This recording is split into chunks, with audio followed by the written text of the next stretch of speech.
Okay, sorry.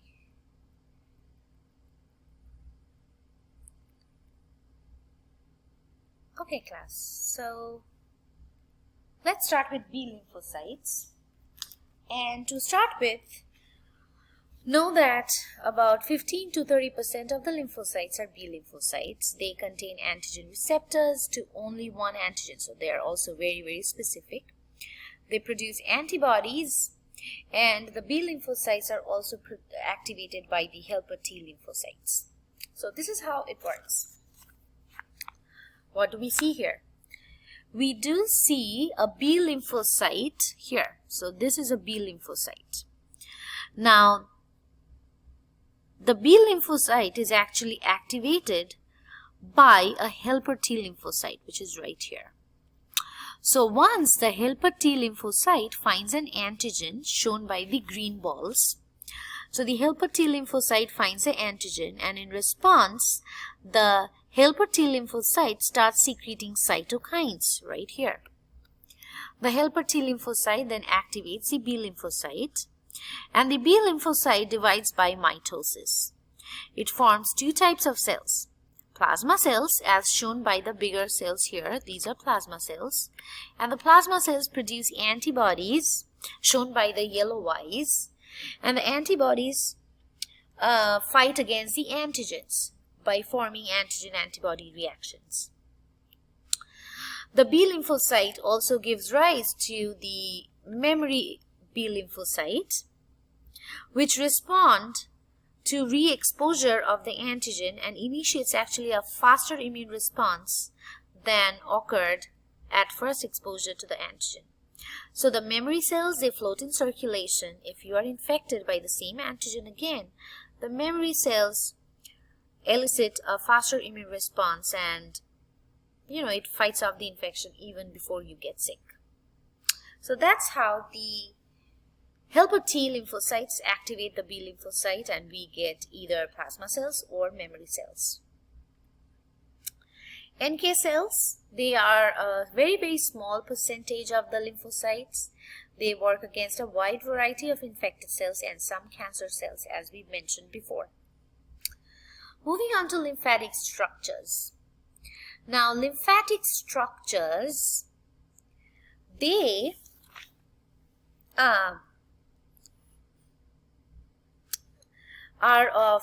are three lymphatic structures that we will talk about: lymphatic nodules, MALTs, and tonsils. Now, first thing you must know, lymphatic structures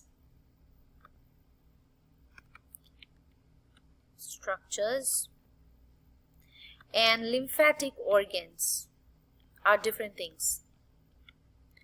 Okay, three structures that we will talk about: lymph nodules, we will talk about MALT, and we will talk about tonsil. It's not tonsil, it's tonsil. So these are lymphatic structures. Lymphatic organs are different. Lymphatic organs are obviously bigger structures, but the ones that we will focus on are, this would be lymph nodule, not nodes. So lymph nodes, thymus, spleen. So to review, three lymphatic structures: lymph nodules, this is nodule, lymph nodule, MALT, and tonsil, and the organs are lymph nodes, thymus, and spleen. Remember this. So the key point is, lymph nodule is a structure, lymph node is an organ. Okay. So first we are looking at a lymphatic structure called lymphatic nodule. Remember that lymphatic nodule is a structure, not an organ. And lymphatic nodules are actually ovoid cluster of lymphatic cells which are not surrounded by connective tissue capsule. I repeat, lymphatic nodules are ovoid cluster of lymphatic cells not surrounded by connective tissue capsule. On the picture here, we do see a lymphatic nodule divided into two areas. The inner part is called the germinal center, and the outer part is called the cortex. So it has an outer cortex and inner germinal center. So what lies in the germinal center? Within the germinal center, you have proliferating B-lymphocytes. So the germinal center has proliferating B-lymphocytes. The easiest way to remember, baby, if you think of babies, they need to be protected, right? So B for baby, B for B-lymphocytes, B for baby and B for B-lymphocytes. And the B-lymphocytes are in the center because they need protection. Okay, so the germinal center has B-lymphocytes and some other lymphatic cells as well. In the cortex, we have T-lymphocytes. So we have all T-lymphocytes in the cortex. And we have the baby lymphocytes or the B-lymphocytes in the germinal center. Okay. Now, these lymphatic nodules, these lymphatic nodules filter and attack antigens. Individual lymphatic nodule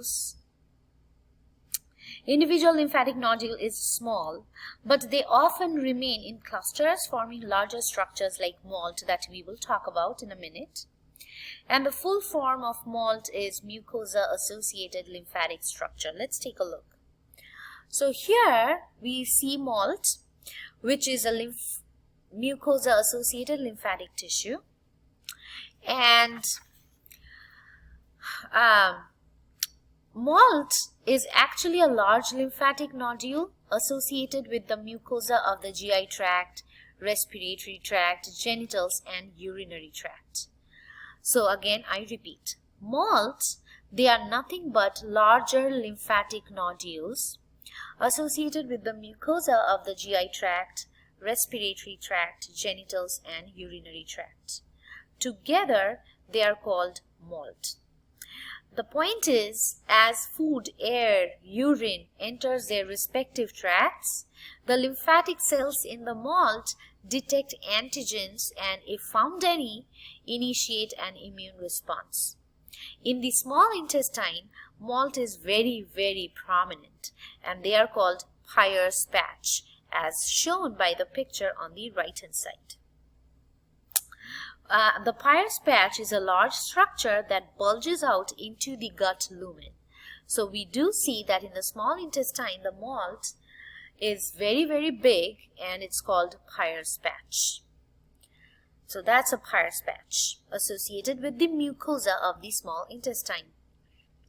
Moving on to tonsils. Tonsils are made up of clusters of lymphatic cells not surrounded by connective tissue capsule. Sometimes they might also have very thin connective tissue capsule. Tonsils trap antigen to present it to other lymphocytes. There are 3 tonsils that we will learn about in respiratory system, which is the next chapter. These are the pharyngeal tonsil right here. Then we have the palatine tonsil under the palate. And then this is the lingual tonsil behind the tongue. Moving on to lymphatic organs, we will talk about the thymus, lymph node, and spleen. These are lymphatic organs. To start with thymus, let's talk about this. Now, first thing about the lymphatic organs is that lymphatic organs are completely surrounded by connective tissue capsule. Now let's start talking about the thymus. Thymus sits on top of the heart, and it's a bilobed structure. Thymus is very prominent in kids. However, as we hit puberty, the thymus starts regressing, and by the time we reach adulthood, the thymus actually transforms into a thick patch of fat.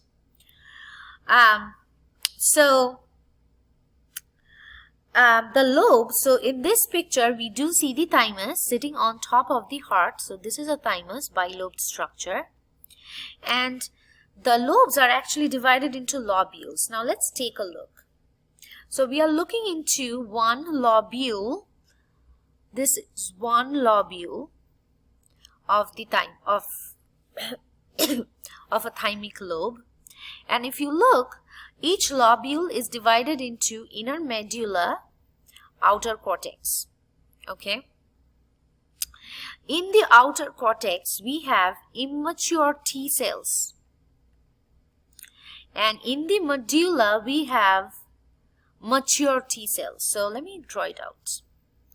So if you look into one lobule of a thymus, it has outer cortex, inner medulla.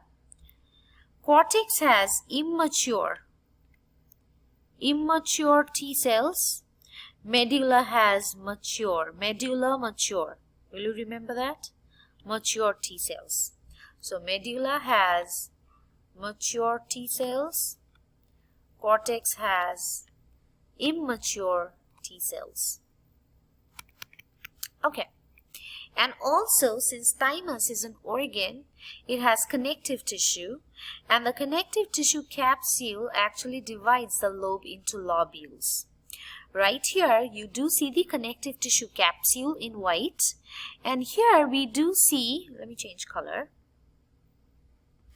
Here we do see an extension of the capsule getting in and dividing the lobe into lobules. These extensions of the capsule are called trabeculae, that again divide the lobe into lobules. Okay, moving on to lymph nodes.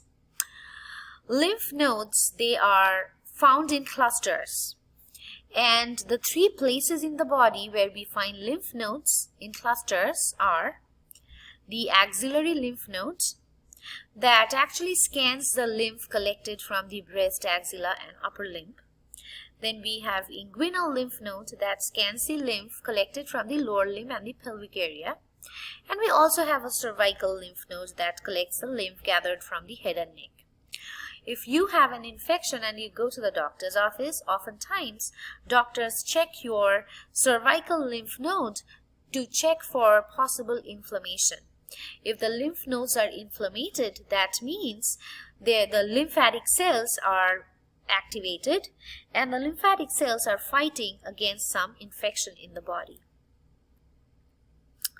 This is a picture of the lymph node. We have seen this before. And this big lymph node, if you look at the big lymph node, we do see some afferent vessels and efferent vessels. The important thing that I want to talk here is, let's take a look here. So a lymph node has many lymph nodules. So if you blow up the lymph nodule, this is what you see. This is a lymph nodule. Remember, a lymph nodule has an outer cortex, inner germinal center. We have B-lymphocytes in the germinal center, and we have the T-lymphocytes in the cortex.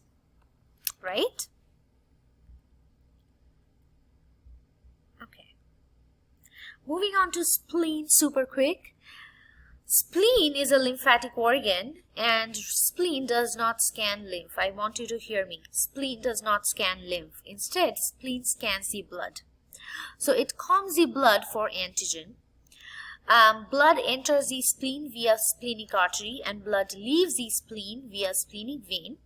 Spleen is located in the left hypochondriac region in the body, and it has a dense, irregular connective tissue capsule.